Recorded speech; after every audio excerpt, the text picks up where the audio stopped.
Donc je m'appelle Benoît, oui, comme il l'a dit. Je viens de Rodez, moi. Donc aujourd'hui, on a des baptêmes. Magnifique, hein? On en a 5. C'est beau, non? Gloire à Dieu pour ça. Et donc on va leur laisser le temps de dire leur témoignage. C'est pour ça que mon message ne va pas être trop long. Et mon message va vous parler d'authenticité. L'authenticité. Vous m'entendez bien? C'est bon au fond aussi? Ok. Ça résonne un peu, mais c'est pas grave. Et juste pour la petite histoire, pourquoi l'authenticité? En fait, j'ai reçu, il y a un mois à peu près, le message de l'authenticité. Et le Seigneur m'a montré plusieurs choses que je vais vous partager ce matin. Et à un moment, on a des doutes, vous savez, on dit « Seigneur, ça vient bien de toi, je vais quand même partager ça aujourd'hui. » Donc on a besoin des confirmations un peu. Et la semaine dernière, on était au restaurant avec Jeanne, mon épouse, et sur la table, il y avait un objet en bois. Il y avait une bouteille d'huile dedans. Et en gros, écrit sur le morceau de bois, c'était écrit « authentique ». Je dis « bon, c'est mon message, j'ai le feu vert, j'y vais ». Donc l'authenticité, c'est quoi? Ça peut être beaucoup de choses. Ça peut être l'authenticité d'une œuvre d'art, l'authenticité d'un objet archéologique, et l'authenticité d'un vêtement aussi, ça peut être beaucoup de choses. Et moi, je vais vous parler d'authenticité d'une personne. Alors moi, j'aime bien regarder dans le dictionnaire, qu'est-ce que ça veut dire, les mots, j'aime bien. Donc, j'ai regardé. Et l'authenticité, c'est quoi? C'est la qualité par laquelle une personne exprime avec sincérité et engagement ce qu'il est profondément à l'intérieur. Pour résumer, c'est être authentique, c'est être vrai et sincère, être honnête. Ce que tu es à l'intérieur, à l'extérieur, c'est la même chose. Et c'est dans cette optique-là que les futurs baptisés s'engagent en fait. Ils s'engagent à être authentiques, vrais, sincères, honnêtes avec le Seigneur. Et le baptême, c'est un peu l'acte d'authenticité de la décision de leur cœur. Ils ont laissé rentrer Jésus dans leur cœur, ils ont ouvert la porte de Jésus à l'intérieur. Et le baptême, c'est l'acte extérieur qui confirme ce qui s'est passé à l'intérieur. Merci Seigneur. Et à votre avis, le contraire d'authentique, c'est quoi? Allez, le contraire d'authentique. La fausseté. Faux. Bien vu. Hypocrite. Bravo. Hypocrite. En fait, pour la petite histoire, du temps de Jésus, il y avait des grands amphithéâtres dans des grandes villes. Et ils faisaient de grandes représentations. Et les acteurs, ils portaient des masques pour jouer les personnages qu'ils étaient censés représenter. Et à la fin de la représentation, ils enlevaient les masques et on pouvait applaudir les acteurs avec leur vrai visage. Et ces acteurs, on les appelait des hypocrites. Ouais. Et ça a donné jouer les hypocrites. Et donc, un hypocrite, ça signifie porter un masque afin de tromper les autres sur qui on est vraiment. Et ça, c'est le contraire d'authentique. Donc ça, c'est pour les personnes en général. Maintenant, on va aller plus loin. Qu'est-ce qu'un chrétien authentique? Et c'est là que ça va commencer. Attachez vos ceintures. Pas venu pour rien. Et pour vous parler d'un chrétien authentique, je vais vous en parler avec 2 publicités. C'est étonnant, Dieu parle à travers tout. Et il m'a donné 2 publicités que je vais vous partager. Et je vais vous donner le slogan de cette pub. Et vous allez me dire de quel produit il s'agit. Devinette. Ça ressemble à de l'alcool, ça a la couleur de l'alcool, mais ce n'est pas de l'alcool. Canada Dry. Canada Dry. C'est une boisson gazeuse faite avec du gingembre. Et moi, j'ai repris ce slogan pour les chrétiens. Ça ressemble à un chrétien, ça a la couleur d'un chrétien, mais c'est pas un chrétien. Ça choque un peu. Et ça me fait penser à Jésus quand il parle dans Matthieu 7, versets 22 à 23, et il dit « Retirez-vous de moi, je ne vous connais pas. » Et les gars, ils sont là, mais Seigneur, On a prophétisé en ton nom. On a chassé des démons en ton nom. On a guéri en ton nom. Pourquoi tu nous dis, je ne vous connais pas? Jésus dit, mais vous m'appelez Seigneur, Seigneur. Et pourquoi vous ne faites pas ce que je vous demande de faire?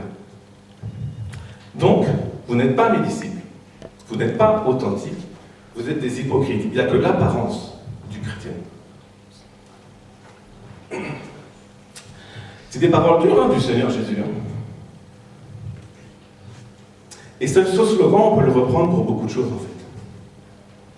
Ça ressemble à la parole de Dieu. Ça a la couleur de la parole de Dieu. Mais ce n'est pas la parole de Dieu.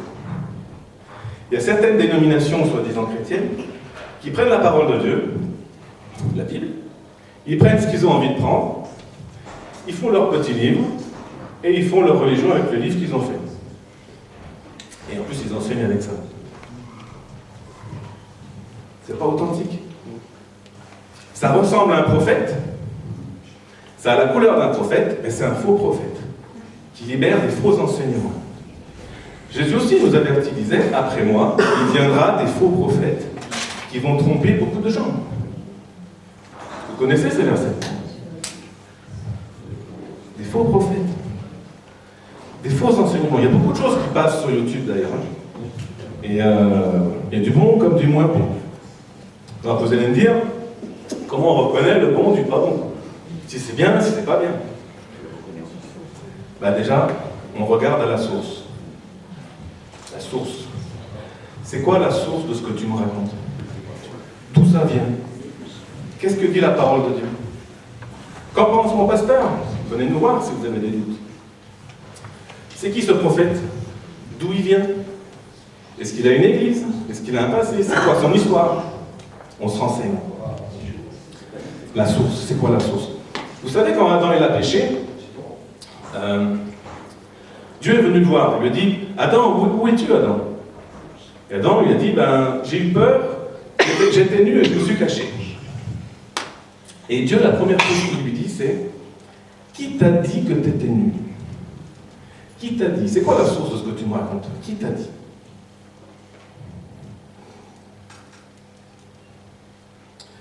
Jésus aussi disait, Satan se déguise en ange de lumière. Ça ressemble à un ange. Ça a la couleur d'un ange, mais ce n'est pas un ange. Donc attention. La deuxième publicité que j'ai reçue, là je pense que tout le monde va trouver, je pense surtout les jeunes. Venez comme vous êtes.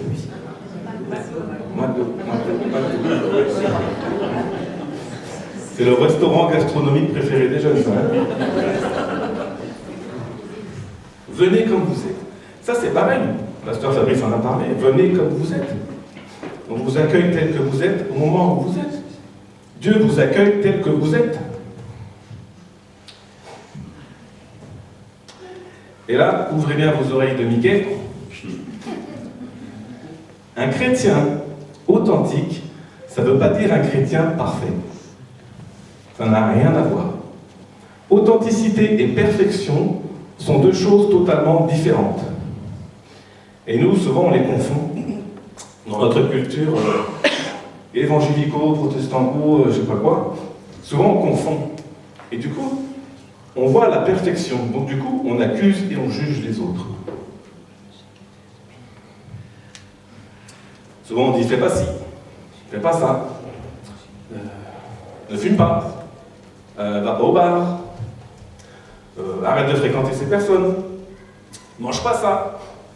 Il y en a d'autres, écoute pas cette musique, va pas au cinéma, va pas sur les réseaux sociaux, etc., etc.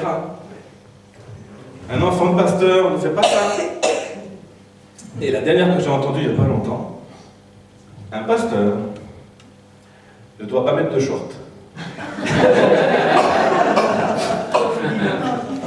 Sérieux? J'ai dit, ça j'aurais dû mettre un short ce matin. Non mais, on met une pression sur les gens pour qu'ils soient parfaits, qu'ils vont bien dans le moule, Alors que Dieu veut premièrement qu'il soit authentique. Après, la perfection, ça vient après. L'amélioration vient après. Mais Dieu veut premièrement que tu sois authentique. Avec ce que tu es de bien et ce que tu es de moins bien. Dieu prend tout, hein.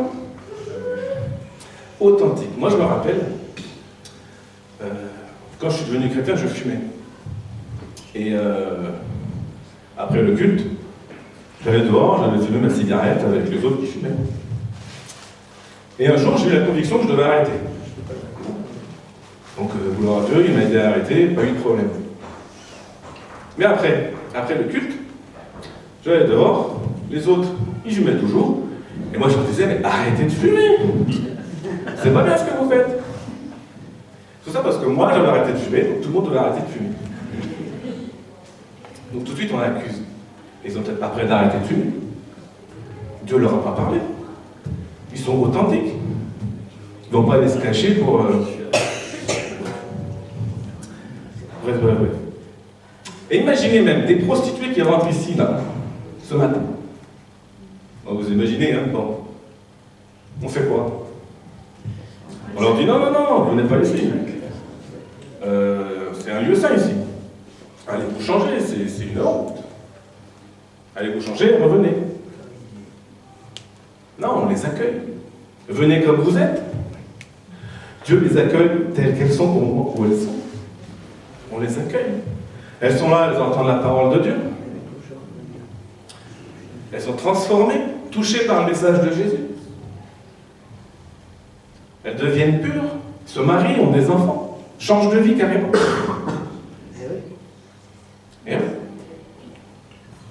Et ça prend du temps. Mais on les accueille telles qu'elles sont au moment où elles sont. Et ses amis, elles ont encore des amis prostituées qui n'ont pas entendu parler de Jésus. Et nous, on leur dit, mais attends, tu vas pas retourner là-bas. Tu vas te souiller, tu vas être tenté. Imagine si on te voit avec des prostituées, qu'est-ce qu'on va dire? Mais qui est le mieux placé qu'une ancienne prostituée pour aller parler à des prostituées? Pour parler de Jésus? Qui de mieux qu'un ancien drogué pour parler à des drogués?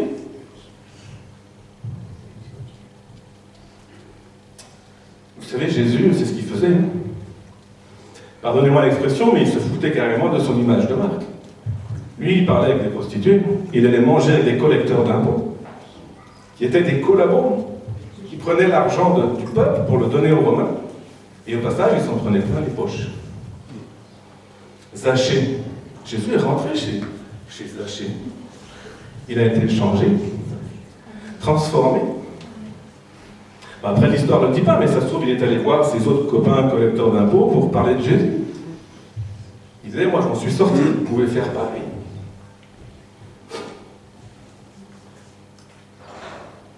Bon. On va partager quand même sur la parole de Dieu, on va arrêter les publicités. Dieu m'a donné un passage aussi. Encore une question. À votre avis, dans quel livre du Nouveau Testament on parle de l'église de Laodicée? Apocalypse. Quel chapitre? 6, 2, 3. Quel verset? 14? 14, il a dit au pif. 14. Apocalypse 3, verset 14. On va commencer à lire là. Je vais vous le lire. Vous connaissez l'histoire de l'église de Laodicée? Pour la plupart? Alors, je vous lis. Écrit à l'ange de l'église de Laodicée. Voici ce que dit l'Amen, le témoin fidèle et véritable, le principe de la création de Dieu. Là, c'est Jésus qui parle, d'accord? Et il dit, je connais tes œuvres. Donc déjà, tu sais que Jésus, c'est tout de toi. Tu peux être qu'authentique avec Jésus, hein? Tu peux rien lui cacher, c'est tout. Je connais tes œuvres. Je sais que tu n'es ni froid, ni bouillant. Puisses-tu être froid ou bouillant? Ainsi, parce que tu es tiède, et que tu n'es ni froid ni bouillant, je te vomirai de ma bouche.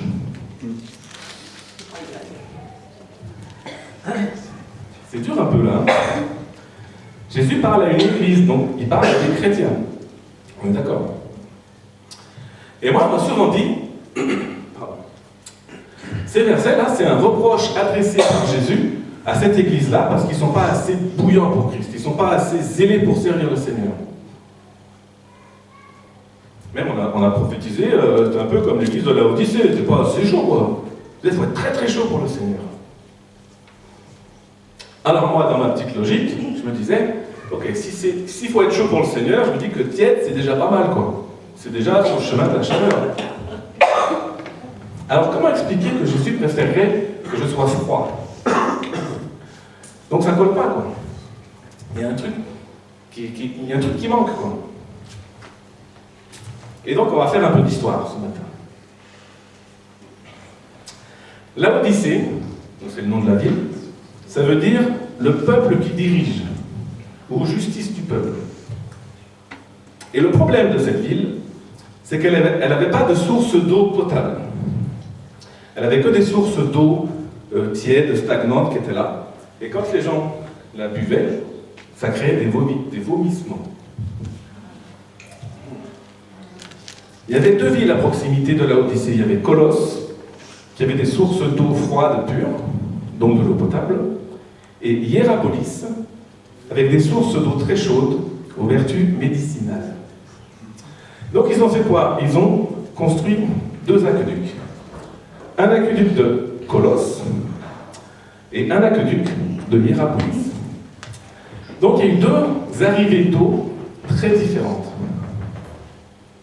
L'eau froide pour boire, se désaltérer, et l'eau chaude pour les bains publics et laver le linge, etc.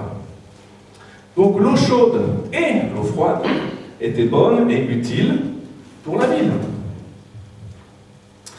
Mais quand il faisait très chaud, l'eau froide, elle arrivait tiède à la ville. Et les gens n'aimaient pas l'eau tiède. C'est là que ça se développe les bactéries. Et quand il faisait très froid, l'eau chaude arrivait tiède à la ville. Et donc ils ne pouvaient plus s'en servir comme ils souhaitaient s'en servir. Elle devenait inutile. Donc là, tout comme les habitants de Laodicée n'aimaient pas l'eau tiède, Jésus reprend cette image pour l'Église en disant, l'eau tiède là, c'est vous. Vous n'aimez pas l'eau tiède, moi non plus j'aime pas l'eau tiède. Il dit, je vous vomirai de ma bouche comme vous vomissez quand vous buvez cette eau-là. Donc Jésus ne dit pas que vous n'êtes pas assez chaud. Jésus il dit, tu n'es ni chaud, ni froid. Tu es inutile. Tu ne sers plus, quoi. Tu es devenu tiède. Tu n'es plus authentique. On va continuer à lire au verset 17 et 18. Jésus, il explique. Parce que tu dis, je suis riche, je me suis enrichi et je n'ai besoin de rien. Et parce que tu ne sais pas que tu es malheureux, misérable, pauvre, aveugle et nu, je te conseille d'acheter de moi de l'or éprouvé par le feu, afin que tu deviennes riche, et des vêtements blancs, afin que tu sois vêtu, et que la honte de ta nudité ne paraisse pas, et un collier pour oindre tes yeux, afin que tu vois. Donc pourquoi Jésus dit tout ça? La ville, en fait, il faut savoir qu'elle possédait un grand centre financier. Elle était extrêmement riche. Elle se suffisait à elle-même, en fait. Et elle était soumise à beaucoup de séismes, et donc il y avait des constructions qui tombaient, mais ils la rebâtissaient eux-mêmes, ils avaient besoin de personne. Et Jésus dit, mais tu crois que tu es riche, mais tu es pauvre. Alors achète de moi de l'or éprouvé par le feu, une vraie foi. La ville était réputée dans le domaine de l'industrie textile. En fait, ils élevaient des moutons noirs autour de la ville, et avec la laine, ils faisaient des vêtements noirs, qui étaient très prisés aux alentours.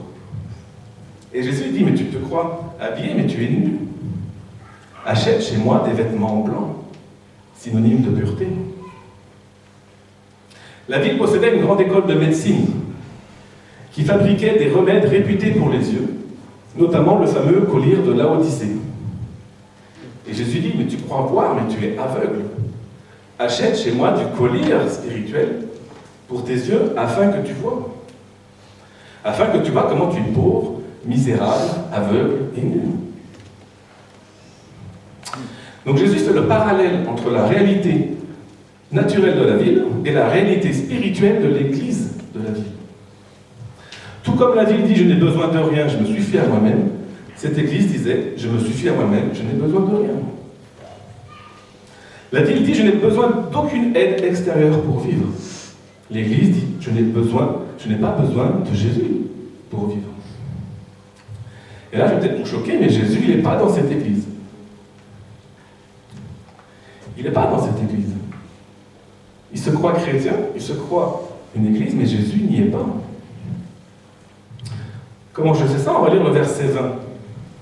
Le verset 20, il nous dit, c'est Jésus qui parle toujours, « Voici, je me tiens à la porte et je frappe.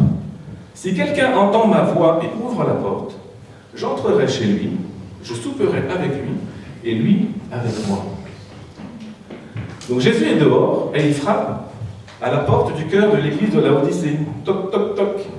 Il y a quelqu'un? Je suis là. Je suis dehors. C'est terrible comme image quand même. Jésus parle à des chrétiens. Des chrétiens dont le confort matériel et financier font qu'on a besoin de plus rien, on a tout ce qu'il faut. Donc merci Jésus, mais nous, l'Église, on l'a fait comme on a envie de la faire. Merci pour tout. Ciao. Et Jésus frappe. Il frappe à la porte du cœur. Il frappe à la porte du cœur de chacun de nous. Si jamais on ouvre la porte, ils rentrent. C'est ce qu'ont fait les futurs baptisés. Ils ont ouvert la porte de leur cœur. Jésus est rentré.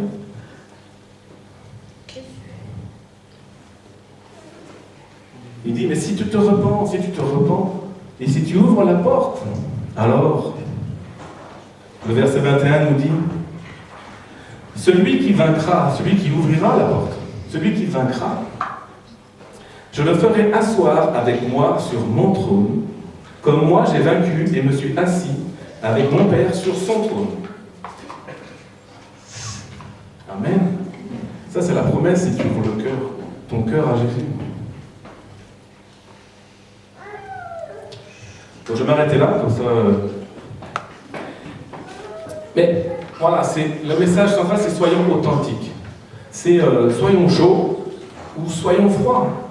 Soyons utiles pour le Seigneur. Soyons utiles là où il veut que nous soyons. Vous savez, il y a des chrétiens qui ne sont pas à leur place dans l'église. Pas l'église ici, mais l'église en général. Il y a des chrétiens qui ne sont pas à leur place. Et du coup, s'ils ne sont pas à leur place, eh bien, ils prennent la place de quelqu'un d'autre. Et ce quelqu'un d'autre non plus n'est pas à sa place. Et ainsi de suite.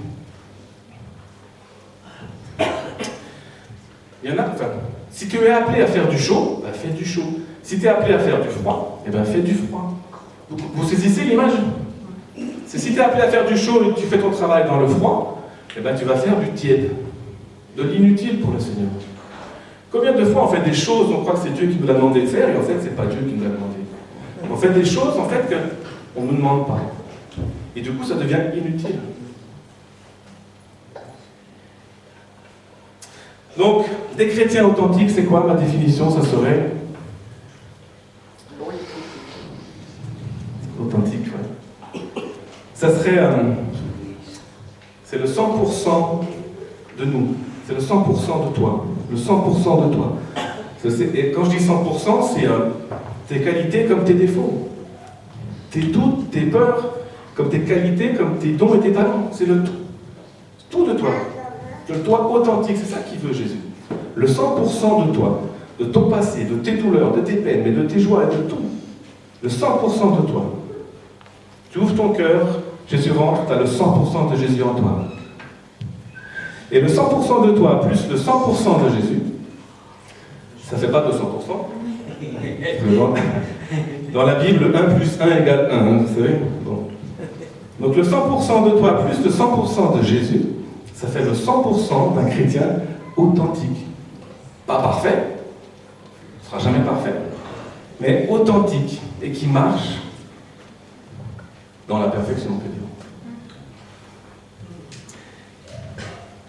Et donc, nous devons mettre tout ça là où le Seigneur nous veut. dans le chaud ou dans le froid. Il ne veut pas des personnes tièdes. Et je vais finir avec un verset, le dernier verset, le verset 22. Qui c'est qui a des oreilles ici? Il n'y a pas grand monde qui a des oreilles.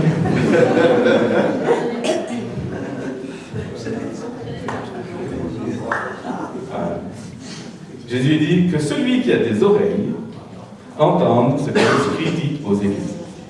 Amen. Soyez bénis.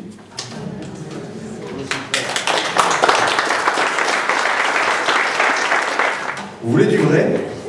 Vous voulez de l'authentique? Hein? On va appeler le premier futur baptisé, Luc. Sous vos applaudissements, pour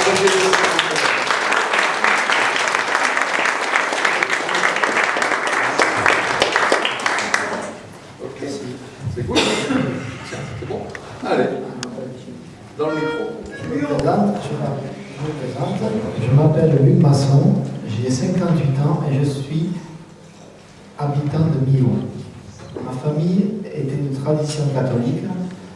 J'ai fait le catéchisme, toutes mes communions et ma maman m'amenait souvent à la messe quand j'étais petit. Le temps est passé et la Bible m'a toujours attiré.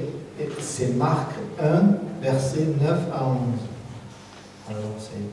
En ce temps-là, Jésus vint de Nazareth en Galilée, et il fut baptisé par Jean dans le Jourdain.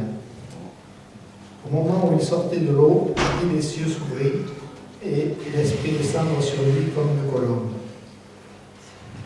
Et une voix fit entendre des cieux ces paroles: Tu es mon Fils bien-aimé, à toi j'ai mis toute mon affection. Aujourd'hui, je vais enfin pouvoir faire la même chose, me faire baptiser au nom du Père, du Fils et du Saint-Esprit.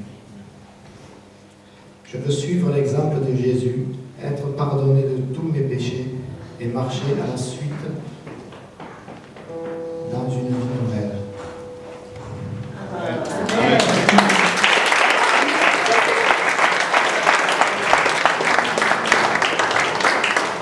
C'était pas facile, mais ça y est, c'est fait. C'est fait. Alléluia.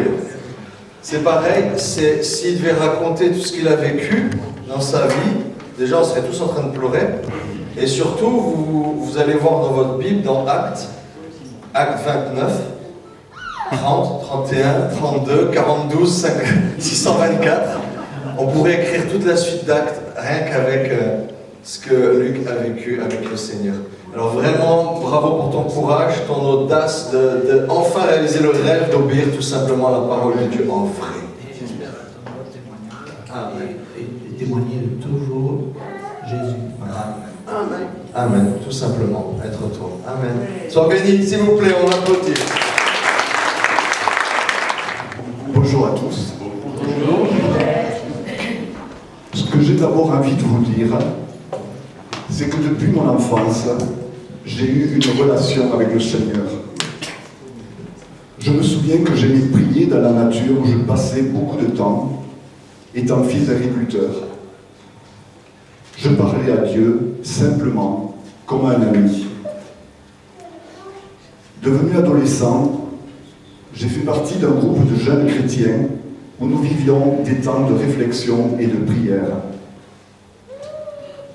À la fin de mes études, je suis parti 1 an en Afrique où j'étais enseignant bénévole dans une mission. Mon désir était de servir, bien sûr, mais aussi de découvrir et de m'enrichir de personnes de cultures différentes. La parole de Jésus, ce que vous faites au plus petit d'entre les miens, c'est à moi que vous le faites. Prenez tout son sens. De retour en France, j'ai commencé ma vie professionnelle. Quelques années plus tard, je me mariai avec Nicole.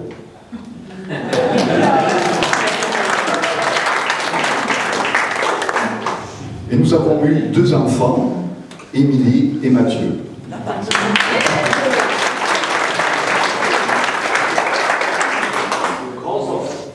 Fonder un couple et une famille a été le plus grand bonheur de ma vie. et j'en remercie le Seigneur chaque jour. En ce qui concernait ma vie chrétienne, je réalise aujourd'hui que ma foi s'étiolait et que les préoccupations matérielles ainsi que les loisirs avaient pris le dessus. Le Seigneur passait au second plan.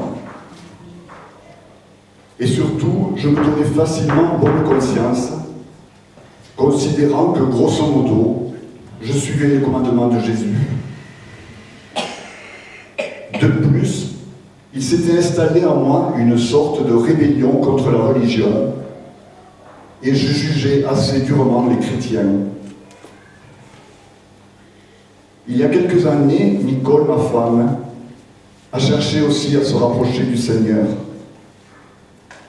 Elle a rencontré des chrétiens qui avaient une foi vivante et joyeuse, et elle en a été elle-même transformée.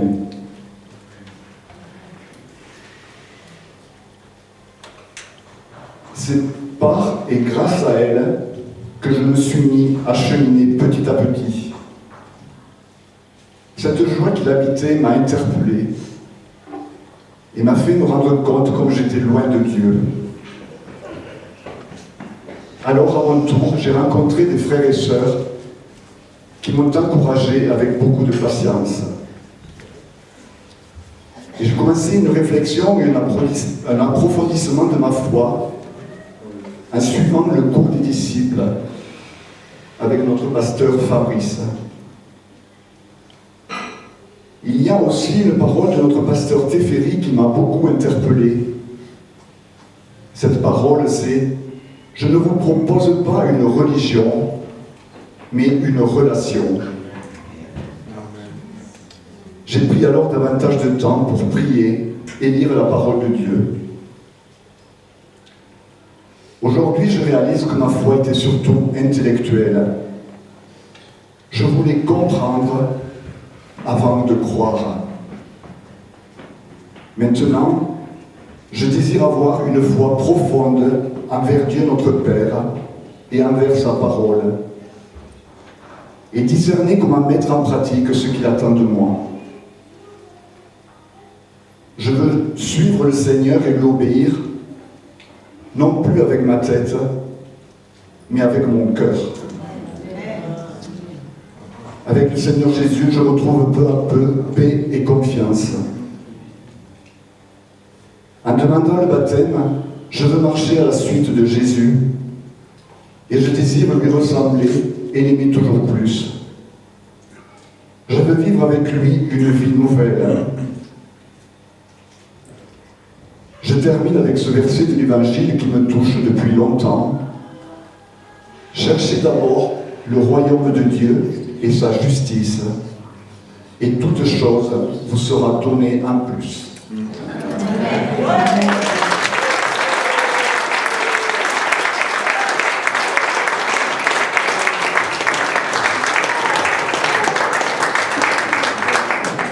Alors tout d'abord, bonjour mes frères et sœurs. Je suis très heureux d'être avec vous. Merci. Je m'appelle Pascal, je vais bientôt avoir 55 ans. Je viens d'une famille ouvrière, mes parents ne roulaient pas sur l'or, mais j'avais l'amour de mes parents. J'ai eu une éducation assez dure venant de mon père. Je le craignais, on parlait pas de Dieu à la maison. Je suis le seul enfant de mon père et de ma mère. J'ai grandi avec un demi-frère et une demi-sœur. Ma maman avait eu 8 enfants avant et mon père 2. J'ai grandi dans une cité en région parisienne. Un jour, mon père a été absent avec la nuit. Il a été en détention, une injustice. Il reste que ma mère et ma demi-sœur. Il manquait de l'argent à la maison. Je suis devenu voleur. Il fallait manger à la maison, il fallait faire rentrer des sous. Mon père, 2 ans plus tard, je suis plus le même. L'autorité de mon père n'atteint plus, ça manipule. Je suis devenu un délinquant, vol, drogue, et j'en passe. Mais dans tout ça, j'ai toujours de la chance, j'ai toujours échappé à la justice. Peut-être que le Seigneur avait déjà un œil sur moi, peut-être me regardait. Ensuite, je me suis mis un peu au travail, mais j'avais gardé le vice de la drogue, de l'alcool et du vol. Voilà. Ensuite, j'ai rencontré la mère de mon fils Jean-Philippe, ici présent.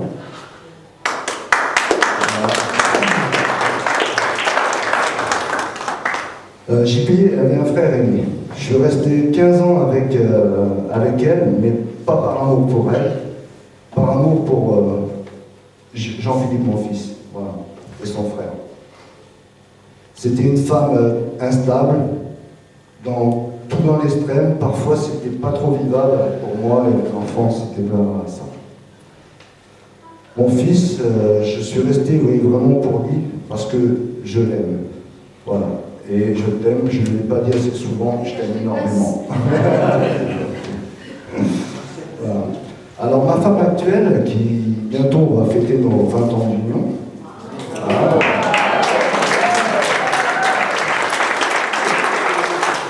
Alors, elle m'a dit que c'est important que je la pardonne.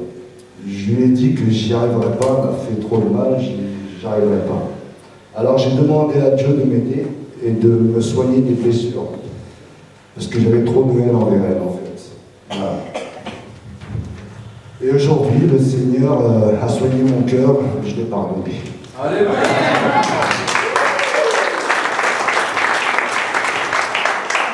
Alors Véronique, ma femme, était déjà chrétienne. Donc ma vie devient plus stable avec elle. J'ai pas toujours été fiable avec elle, je le reconnais. J'ai péché envers Véronique. Et je lui demande encore pardon. Mais elle a su me pardonner. Voilà.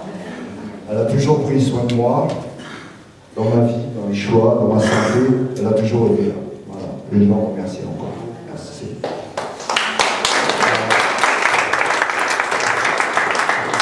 Après, ma femme déteste les mensonges. Ceux qui sont de mauvaise foi aussi. Elle suit la voie de Dieu depuis très longtemps, en fait. Et c'est grâce à elle que j'ai découvert Dieu. Et depuis, je le vois différemment, bien sûr. Voilà. Elle vient au culte une fois, et elle vient au culte, je viens avec elle une fois. J'ai eu une petite sensation, voilà, première fois. Quelques mois sont passés, je suis revenu, et là, dès la louange, quelque chose est rentré dans mon corps. Les frissons, j'avais les larmes aux yeux, et j'ai senti la présence de Dieu qui venait vers moi. Voilà. C'est comme ça.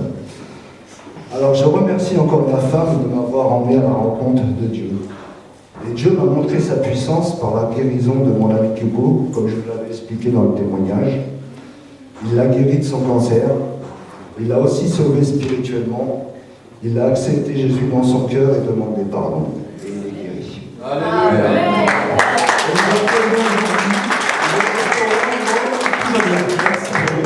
Encore merci. Alors aujourd'hui, j'ai demandé pardon à Dieu pour tous les péchés, quels qu'ils soient. Parce que j'en ai fait beaucoup, et je lui ai demandé pardon. J'ai mis la lumière sur ma vie, et c'est pour cela que je veux me faire baptiser. Voilà. Enterrer mon ancienne vie, me rapprocher au plus près de notre Seigneur, et ne plus m'égarer surtout. Voilà. Je t'aime Jésus, je crois en toi, et par ta grâce, je te confie ma vie. Amen.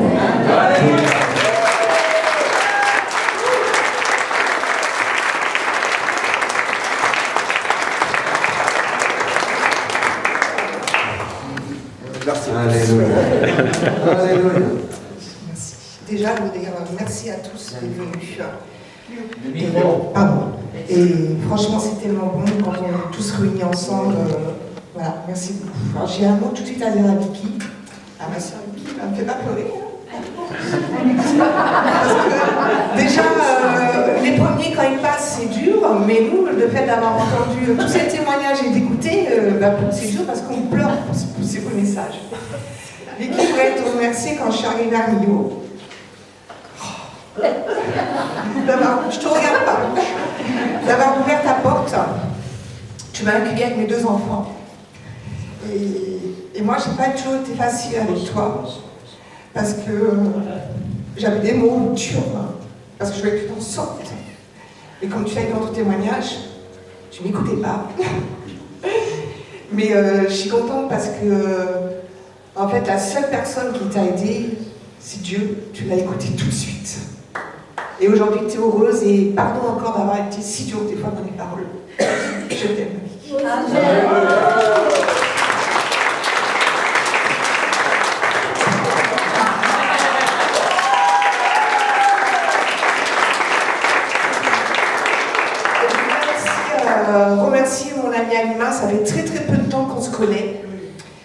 Mais je sais pas, il y a quelque chose qui m'attire vers Alma. Ah, aussi, derrière.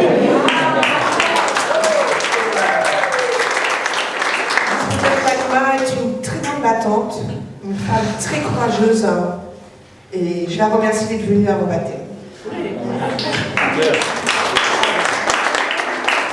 Alors moi je suis née d'une famille d'un papa qui était patron, et je suis de 3 frères. Et en fait je vais faire un thème, peut-être que quelqu'un se sentira concerné. Je pleure pas parce que je vais mal, je pleure parce que j'ai été guérie. Excusez-moi si je vais pleurer un petit peu. C'est...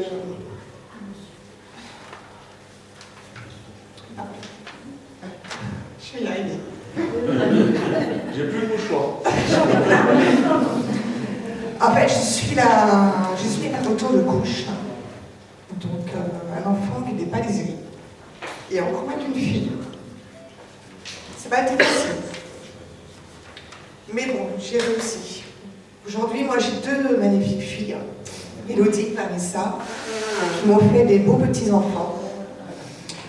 Le fils de mon mari, JP, qui lui aussi nous a fait 2 beaux petits-enfants aussi. Donc aujourd'hui, c'est que du bonheur. Donc dans ma vie, j'ai manqué beaucoup d'amour de mes parents. Et donc, à 14-15 ans, la première chose, c'était déjà de marquer tous les petits traits qui me manquaient pour partir. Car bien sûr, on va attendre 18 ans. C'était long, hein, de 15 ans jusqu'à 18 ans, faire des petits traits. Mais je me suis dit, vite-moi le plus du temps que je m'arrête. Mais en fait, la vie a fait un peu différemment. Je suis partie à l'âge de 16 ans. Mes parents se disputaient beaucoup. Il y avait de la violence. Et souvent, les disputes venaient soi-disant de ma faute. Parce que j'ai compris que c'était pas la mienne. Et donc, quand je suis partie, donc, à 16 ans, après j'ai connu donc, la rue. J'ai dormi quelques temps dehors. Et j'ai volé. Pour mourir, comme tout le monde. Mais par contre, j'ai été heureuse. J'étais heureuse d'avoir quitté mes parents. Et ma grand-mère m'a récupérée par la suite. Et donc, je suis à l'autoroute. J'avais vers mes 18 ans quand même. Et je rencontre le papa de ma première fille. Et c'est par lui que j'ai connu Dieu, parce que chez nous, on ne parlait pas du tout de Dieu. Et, mais le fait que j'ai pas eu d'amour, j'ai eu 3 frères aussi, ça a été très très dur. J'aimais pas surtout énormément les hommes, pas les femmes, mais les hommes. Pourtant, j'avais pas d'amour non plus, mais j'aimais pas trop les hommes. J'avais beaucoup de haine sur eux. Et j'ai rencontré son papa, il m'a parlé de Dieu, j'ai raconté un tout petit peu ma vie. Et lui aussi, il m'explique qu'il était très important que je pardonne. J'ai réussi à pardonner mes parents, même si un jour j'ai croisé ma mère dans la rue, qu'elle avait comme si j'étais pas sa fille. Je lui ai dit, oh, je suis quand même ta fille, mais bon. Pour à ses yeux, je n'étais pas sa fille. Mais j'ai réussi à les pardonner. Et quand j'ai réussi à pardonner, je crois que c'est la chose la plus importante que le Seigneur demande. Et bien, plein de choses sont arrivées dans ma vie. Mais malgré tout, que j'avais déjà rencontré le Seigneur, je ne l'avais pas abandonné parce que depuis que ça allait mieux, j'avais gardé ma Bible. Parce que je me suis dit, partout où j'irais, si j'avais un souci, si jamais j'avais un souci, je savais qu'à travers la Bible, Dieu me parlerait. Mais je la baladais souvent, mais je ne la lisais pas beaucoup. Voilà.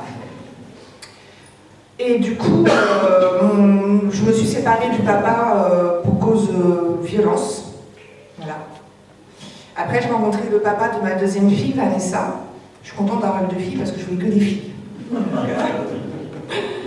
Et donc, j'ai eu ma deuxième fille, Vanessa. Son papa n'était pas croyant. Et nous nous sommes séparés. On ne peut pas dire qu'on a été fidèles. Et voilà. Bref. Mais j'ai eu 2 beaux enfants. C'était le principal à cette époque. Et donc, après tout ça, même si quand je voyageais, je regardais ma Bible, je ne la lisais toujours pas. Et puis je me suis mis à aller voir les voyantes. à me dire qu'est-ce que ma vie va devenir. Est-ce que ma vie va être belle? Enfin, vous savez, c'est quoi? Ouais, je ne vais pas vous raconter, d'accord? Et du coup, mais ce qui était marrant, c'est que, enfin pas marrant, parce que quand je voyais les voyants, je leur disais, vous savez, je vais vous voir, mais je sais que Dieu n'est pas content, parce que je suis croyante. Et je le disais parce que, pensant que Dieu me pardonnerait quand même, il m'a pardonné, mais ce jour-là, quoi. Et je faisais plein de choses en disant que je savais que Dieu n'était pas content, mais je le faisais quand même. Je le faisais quand même. Et puis, pour avancer très vite, après j'ai rencontré mon mari que je connaissais quand même déjà depuis très longtemps, mais qui m'attirait beaucoup parce qu'il me faisait rire, il était gentil. Et du coup, nous sommes mariés, vous le savez, et je le remercie beaucoup parce qu'il m'a beaucoup aidé, même s'il n'était pas croyant, mais beaucoup, surtout de soutien pour mes enfants. Il a fait beaucoup pour elle. Merci, maman. Et du coup, parce que je ne sais plus ce que je trouve, et du coup, en 2021 ou 2022, je suis rentrée faire un stage chez Ictus. Voilà, j'ai sauté une grosse étape, mais c'est normal. Et là, j'ai rencontré notre sœur Christine, qui est rentrée, et j'entends qu'elle dit qu'elle voulait les clés du petit salon pour prier. Et ce jour-là, j'avais un devoir à faire du patron de chez Fabrice. Il y avait une image à trouver. Je ne la trouvais pas, mais je ne voulais pas être nulle. Il va dire que je ne suis pas bien tout. Au moment que Christine rentre, cette image apparaît. Et je dis, tiens, intéressant, il faut que j'aille à la prière. Alors du coup, j'ai demandé où c'était. C'était juste à côté. Juste à côté. 30 ans que j'avais abandonné Dieu. 30 ans. Et tout ce qu'il a fait pour moi, je l'ai abandonné 30 ans. C'est pour ça que je pleurais tout à l'heure, parce que je me suis dit, je n'ai pas été gentille. Et du coup, j'ai été au petit salon, j'ai rencontré donc pas mal de gens qui sont déjà là aujourd'hui. Et je me suis remise à prier. Et le 5 février, si je ne me trompe pas, notre pasteur Jeanne est venu vers moi. Et en fait, je suis quelqu'un qui n'aimait pas accepter les aides des autres. J'aime bien me débrouiller seule. Et pour moi, j'ai besoin d'aide de personne. Et ce jour-là, Jeanne, elle est venue, elle m'a demandé si elle pouvait prier pour moi. Mais à l'intérieur, je pensais que j'étais capable toute seule. Mais donc du coup, j'ai accepté et je me suis lâchée. Et Jeanne, comme par hasard, m'a posé la question, est-ce que tu as été voir des croyants? Des voyants, pardon. Excusez-moi. Oui, aussi, quand même. Et là, une petite rappel que j'avais enfui au fond de moi. Parce que quand Dieu dit pardonnez vos péchés, il y en a certains, on les a tellement enfuis. Je pense que tous, on sait pourquoi. Et on ne s'en rappelle pas. Mais il faut des fois le dire, y repenser pour pouvoir que tout ça, en fait, parte. Et que Dieu arrive vers vous. Et ce jour-là, quand Jeanne a prié, donc je me suis lâchée parce qu'en fait, je souffrais d'une maladie. Et j'arrivais plus à dormir depuis plus d'1 an sur mon corps. Il me faisait mal partout. Et la seule solution que j'avais trouvée sur le coup, c'était de mourir. Mais je savais très bien que Dieu n'était pas content. Mais bon, quand on souffre, des fois, voilà. Mais il y avait quand même quelque chose qui me disait, il y a un autre moyen. Mais comme je n'aimais pas accepter l'aide de qui que ce soit, c'était difficile. Et quand Jeanne est venue, en fait, j'avais tout compris. Donc, alors, on a fait notre prière. Et quand je suis rentrée chez moi, j'ai jeté tout ce que j'avais à la maison. Les cartes, les livres que j'ai pu utiliser, qui étaient dans ma chambre depuis des années. J'ai tout mis à la poubelle. Et j'ai demandé pardon à Jésus. Parce qu'en plus, il le savait et j'y allais. Et du coup, le lendemain, quand je me suis réveillée, plus de douleur. Et j'ai pu dormir sur mon corps. Mais, je me suis dit, je vais attendre demain encore.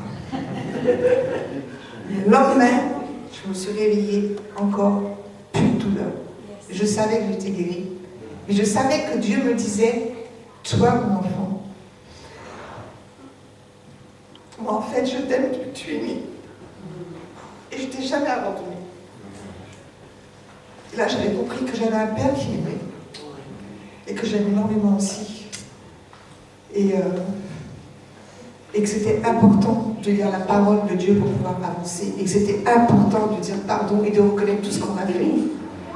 Et quand nous avons fait notre témoignage de la préparation du baptême avec Corinne, le dernier jour où il fallait dire tous ses péchés, j'avais honte d'une manière de dire tout ce temps perdu. C'est ce que je ressentais aujourd'hui aussi. Tout ce temps perdu que je n'ai pas donné au Seigneur. Je dis encore pardon. Ces jours-là, je suis ressortie du petit salon. J'ai dit tous mes péchés. Tout. Je ne l'ai pas dit à Corinne, je l'ai dit à Dieu. Et franchement, je suis ressortie lavée, neuve. Et j'étais bien. Voilà, c'est pour ça que je vais faire mon baptême. En même temps, pour montrer aussi à Dieu que je suis tellement désolée d'avoir perdu tant de ces années envers Dieu. Mais lisez, pardonnez et donnez votre cœur à Dieu, votre vie à Dieu. Voilà.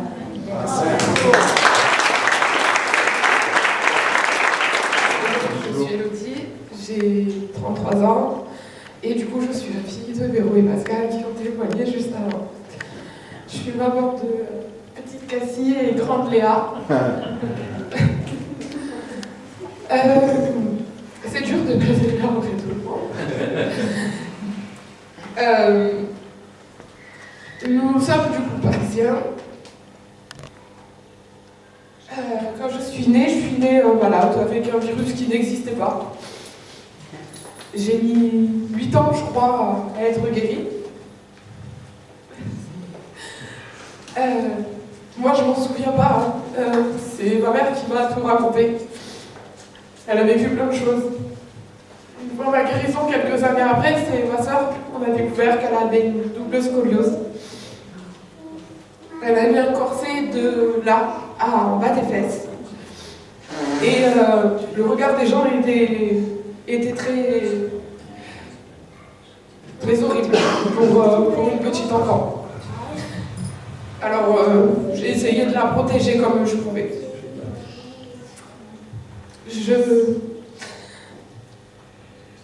Mes deux parents, du coup, étaient chrétiens, et je me suis souvent engueulée avec ma mère à propos de Dieu. Je lui ai dit, mais vu la femme exceptionnelle que c'est, t'as toujours eu Dieu dans ta vie.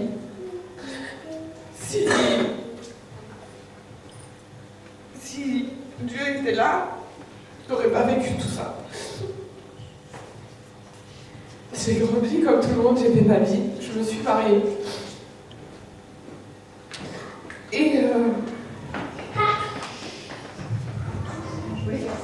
je me suis mariée et un an après j'ai divorcé.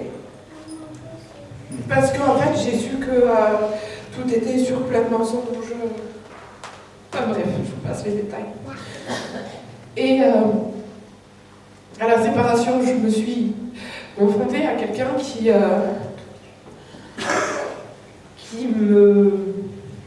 voulait m'atteindre psychologiquement, physiquement. Enfin, physiquement. Il me faisait du mal, il me rabaissait, il voulait m'éloigner de tout le monde, même de ma famille très proche, alors que voilà, je me suis sentie seule, je me suis sentie malheureuse. Un jour, j'ai été voir ma mère et je lui ai dit Maman, écoute, ça va pas. Il faut que tu m'amènes à l'église parce qu'il n'y a que le Seigneur qui pourra m'aider. Je suis venue ici, les 2 premiers dimanches. J'ai quasiment pleuré tous les 2 premiers dimanches. Et ça continue. Entre-temps, j'ai arrêté quand même. Aujourd'hui, je vais me faire baptiser parce que le Seigneur, il a toujours été proche de moi. Malgré que j'ai été loin de lui, il a toujours été proche de ma famille, de mes parents, de mes enfants. Et aujourd'hui, je veux le remercier pour ce qu'il m'a donné et ce qu'il nous donne à tous. Donc je vous suis. Voilà pourquoi je vais me faire baptiser. Soyez bénis.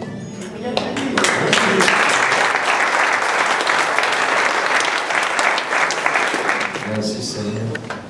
Merci Seigneur. Je vous propose d'être authentique pour terminer.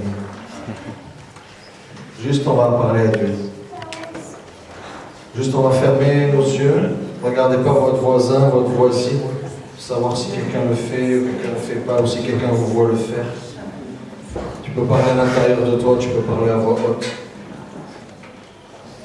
Mais personne ne sait ce qui va se passer dans 2 secondes.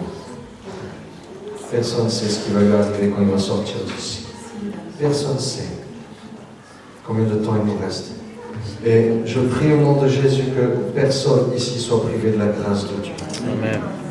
Que ce que les 5 baptisés ont pu vivre de personnel, de relations intimes avec le Créateur du monde, cet amour qu'il a fait ressentir, cette relation, ce dialogue intérieur qui a changé leur vie, que ces choses-là, vous puissiez le vivre.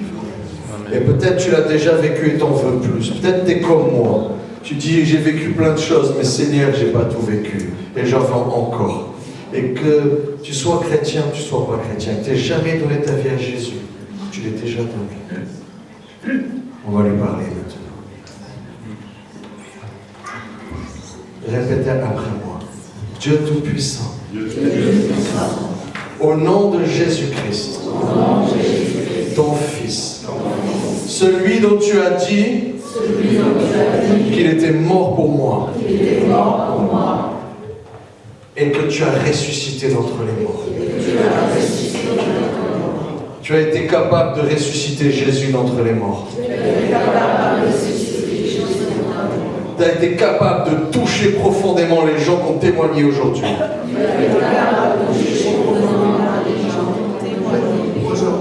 Touche-moi. Change ma vie. Change mon cœur. Impacte-moi. Qu'il y ait un carrefour dans ma vie. Que ma vie change. Qu'elle prenne le chemin de la bénédiction. Qu'elle prenne le chemin de la vie. Que tout ce que tu as gagné pour moi, je puisse le recevoir. Même si je ne le mérite pas. Et je te remercie, Seigneur. Je te demande pardon pour tout ce que j'ai fait contre toi, contre mes parents, contre toute forme de loi, d'autorité, et même contre mon propre corps. Et je pardonne tous les gens qui m'ont fait du mal dans ma vie. Merci Seigneur Jésus. Amen. Merci Seigneur de bénir chacun ici présent. Que ta grâce surabondante remplisse leur cœur.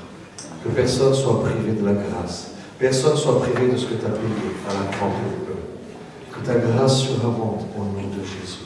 Touche leur esprit, leur âme et leur corps. Tu es celui qui guérit les cœurs. Tu es celui qui renouvelle et ressuscite les esprits. Tu es celui qui guérit les corps, qui illumine les yeux du cœur. Tu es celui qui délivre et qui sauve. Et tu n'as pas changé, Seigneur. Ton désir pour chacun ici n'a pas changé. S'il fallait remonter sur la croix, te faire torturer et mourir à nouveau, tu serais prêt à le faire pour n'importe qui ici présent. N'importe qui regarde la vidéo. Parce que tu es Dieu et ton cœur n'a pas changé, ton amour est le même. Tu es venu nous sauver. Parce qu'on a besoin d'être sauvés. Notre ennemi est plus fort que nous et on a besoin de toi, Seigneur. Fais grâce à chacun, Seigneur Jésus. Amen.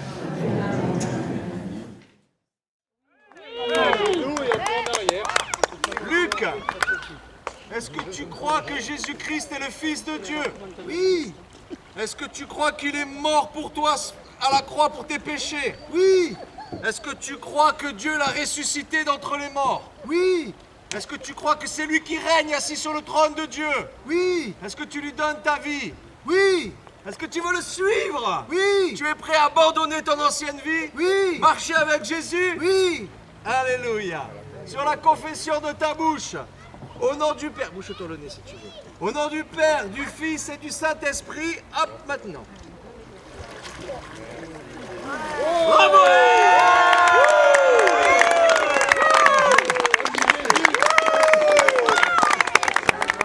C'est une grande joie devant Dieu, devant les hommes. Il faut ce baptême. Alléluia. On veut te suivre, Seigneur, on veut obéir à ta parole, on veut t'obéir. Gilbert, est-ce que tu crois que Dieu a envoyé Jésus mourir sur la croix pour toi?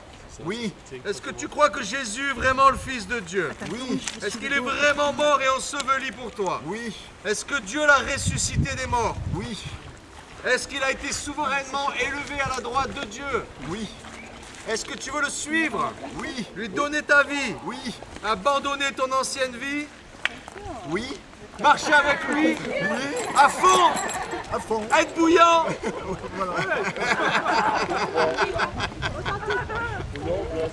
Benoît. Amen. Et bien sur la confession de ta bouche, nous te baptisons au nom du Père, du Fils et du Saint-Esprit. Amen.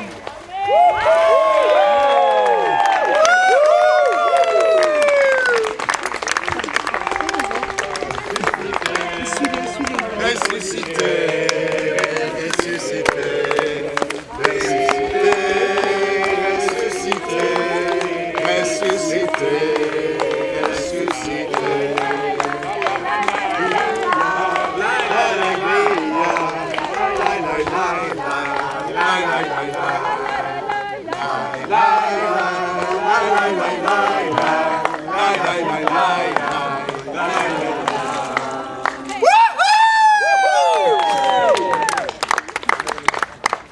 Ok. Pascal, est-ce que tu crois que Jésus est le Fils de Dieu? Oui, je le crois. Est-ce que tu crois qu'il est mort et ressuscité pour toi? Oui, je le crois. Est-ce que tu crois qu'il t'a pardonné tous tes péchés? Oui, Passé, présent, futur? oui, Est-ce que tu crois en Jésus-Christ comme ton Sauveur et Seigneur? il l'est, c'est mon sauveur. Est-ce que tu le promets de le servir jusqu'à la fin de ta vie? Je le promets de le servir. Amen. Amen. Et sur la confession de ta bouche, devant Dieu, devant les hommes, devant les anges et les puissances des ténèbres, Pascal, je te baptise au nom du Père, du Fils et du Saint-Esprit.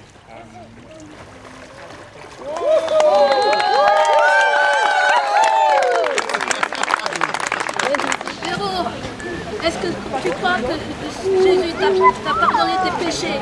Oui, je le crois. Est-ce que tu crois qu'il est le Fils de Dieu? Oui, je le crois. Est-ce que tu crois qu'il est ton Seigneur et Sauveur? Oh que oui, je le crois. Est-ce que tu crois qu'il est mort et ressuscité pour toi? Oui. Est-ce que tu crois que tu es mort avec lui et ressuscité avec lui? Oui. Est-ce que tu crois en la promesse, en la vie éternelle? Sur la confession de ta bouche, nous te baptisons au nom du Père, du Fils et du Saint-Esprit. Amen. Allez, allez, allez, allez. Ouais.